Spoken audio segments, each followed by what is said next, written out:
নমস্কার, আজকে হাজির হয়েছি মাছের একটা নতুন রেসিপি নিয়ে, কালো জিরে দিয়ে রুই মাছ। তার জন্য আমি প্রথমে একটা মিক্সিং জারে তার মধ্যে 3 চামচ মতন কালো জিরে দিয়ে দিলাম। প্রথমে সেটাকে একটু ভালো করে মিহি পাউডার বানিয়ে নেব। এই দেখুন, এই রকমভাবে একটা পাউডার মতন বানিয়ে নিলাম। এরপর তার মধ্যে একটু কাঁচা লঙ্কা, যে যেরকম ঝাল খান সেই হিসাবে, আর একটুখানি ধনেপাতা কুচি দিয়ে দিলাম। দিয়ে এরপর সামান্য জল দিয়ে সব কিছু আবার ভালো করে ঘুরিয়ে নেব।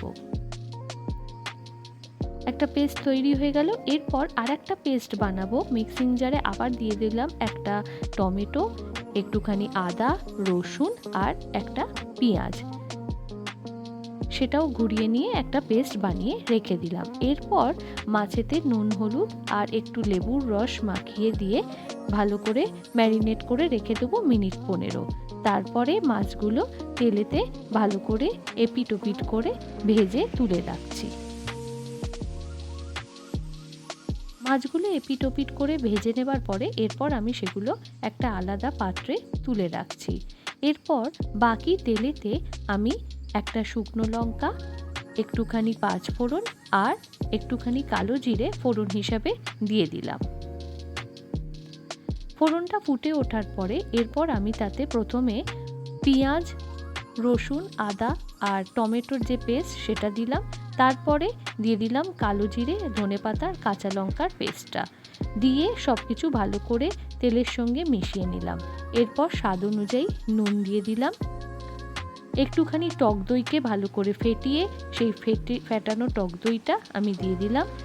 সাথে একটু হলুদ গুঁড়ো আর একটু স্বাদ অনুযায়ী সামান্য চিনি দিয়ে দিলাম।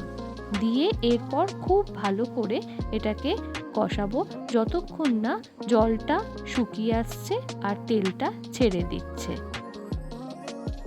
মশলাটা খুব ভালো করে কষিয়ে নেবার পর এরপর আমি তাতে সামান্য জল দিয়ে দিচ্ছি।